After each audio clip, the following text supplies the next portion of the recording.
All right, I am going to read this book called Beatrice's Goat. This is by Paige McBrier, and it's illustrated by Lori Lowstotter. It has an afterword by Hillary Rodham Clinton. And on the front, it says, buying this book helps needy families.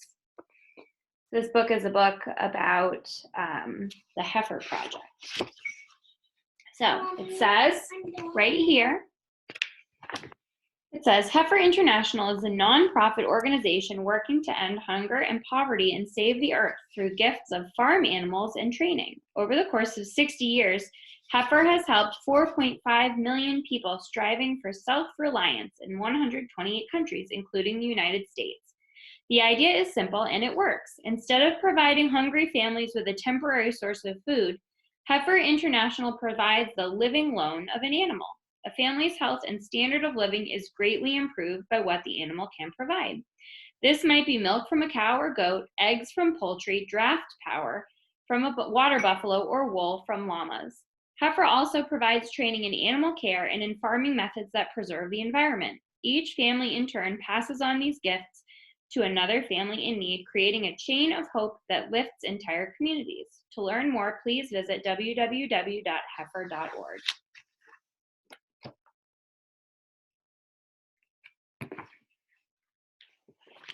Beatrice's Goat by Paige McBrier. Illustrated by Lori Lowstotter.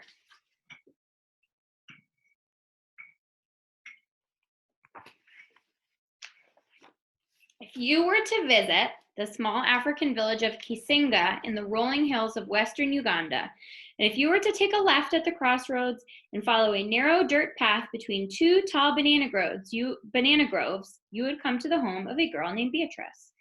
Beatrice lives here with her mother and 5 younger brothers and sisters in a sturdy mud house with a fine steel roof. The house is new. So is the shiny blue wooden furniture inside. In fact, many things are new to Beatrice and her family lately.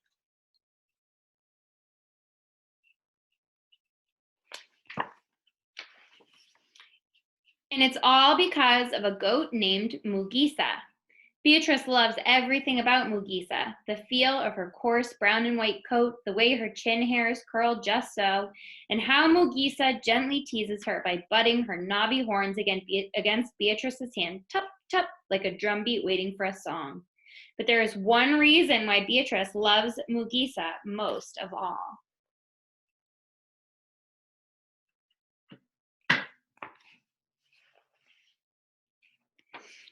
In the time before Mugisa, Beatrice spent her days helping her mama hoe and plant in the fields, tend the chickens, watch the younger children, and grind the cassava flour that they would take to the market to sell.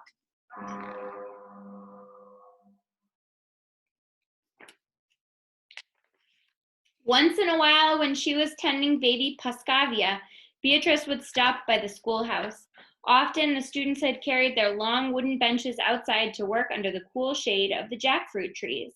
Then Beatrice would stand quietly off to one side, pretending she was a student too. Oh, how she longed to be a schoolgirl, how she yearned to sit on one of the benches and figure sums on a small slate chalkboard, how she wished to turn the pages of a worn copybook and study each word over and over until it stuck in her mind like a burr. I'll never be able to go to school, she would sigh. How could I ever save enough money to pay for books or a uniform?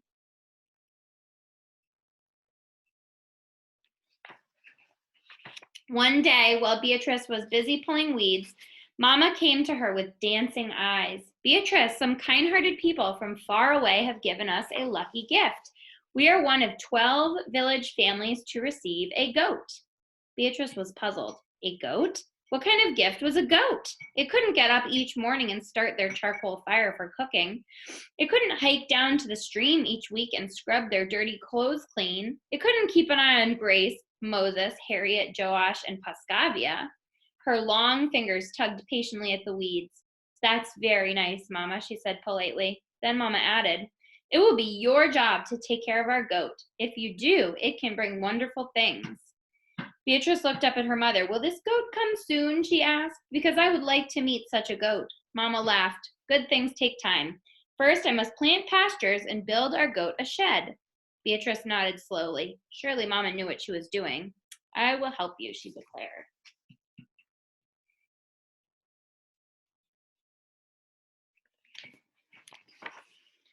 For the next few months, Beatrice worked harder than ever. She helped Mama collect the posts for the shed walls, then lashed the posts together with banana fibers. She planted narrow bands of stiff elephant grass along the edges of their cassava field.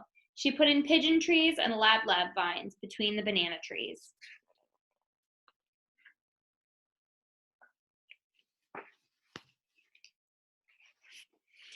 Finally, one day, Beatrice's goat arrived, fat and sleek as a ripe mango. Beatrice stood shyly with her brothers and sisters, then stepped forward and circled the goat once. She knelt close, inspecting its round belly, and ran her hand along its smooth back. Mama says you are our lucky gift, she whispered, so that is what I will name you, Mugisa, luck. 2 weeks later, Mugisa gave birth. It was Beatrice who discovered first one kid, and then, to her surprise, another. Twins, she exclaimed, stooping down to examine them. See that, my Mugisa? You have already brought us 2 wonderful things. Beatrice named the first kid Mulindwa, which means expected, and the second Kihembo, or surprise. Each day, Beatrice made sure Mugisa got extra elephant grass and water to help her produce lots of milk, even though it meant another long trip down to the stream and back. So a kid is a word for a baby goat.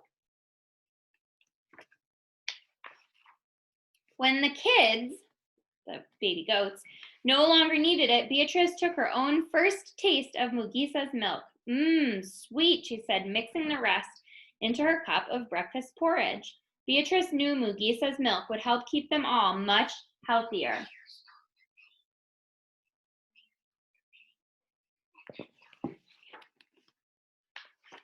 Now, each morning after breakfast, Beatrice would head off to the shed to sell whatever milk was left over. Open for business, she would say, in case anyone was listening. Often, she would spy her friend Bunane coming through the banana groves. Good morning, Beatrice, Mugisa expected and surprised, Bunane would always say. Then he would hand Beatrice a tall pail that she would fill to the top with Mugisa's milk. When Beatrice finished pouring, Bunane would hand her a shiny coin, and Beatrice would carefully tuck the money into the small woven purse at her side. Day after day, week after week, Beatrice watched the purse get fuller.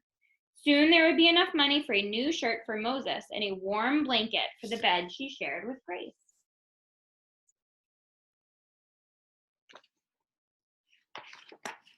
One day, Beatrice returned from collecting water and noticed Mama frowning and counting the money in her woven purse. Beatrice put down the water can and rushed to her mother's side. Mama, what is it? She asked. What's wrong?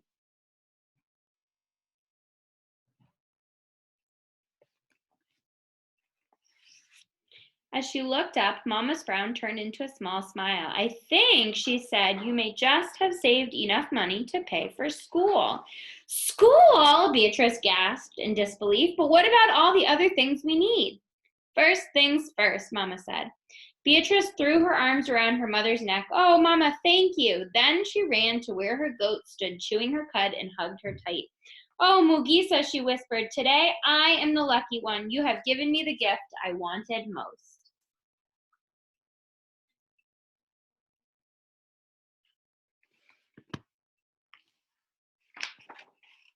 The very next week, Beatrice started school. On the first morning that she was to attend, she sat proudly waiting for her milk customers in her new yellow blouse and blue jumper, Mugisa by her side.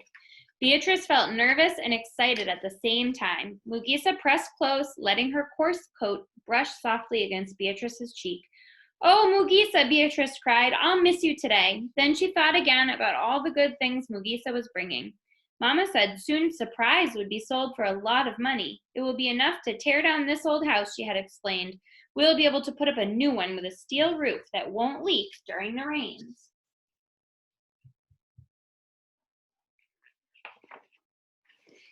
Beatrice heard a rustle and noticed Bunane heading toward her with his empty milk pail. He eyed her new uniform and sighed, You're so lucky. I wish I could go to school. Beatrice reached out and touched Bunane's arm. I've heard that your family is next in line to receive a goat. A smile crossed Bunane's face. Really? Really? Then Beatrice kissed Mugisa on the soft part of her nose, close to where her chin hairs curled just so, and started off to school.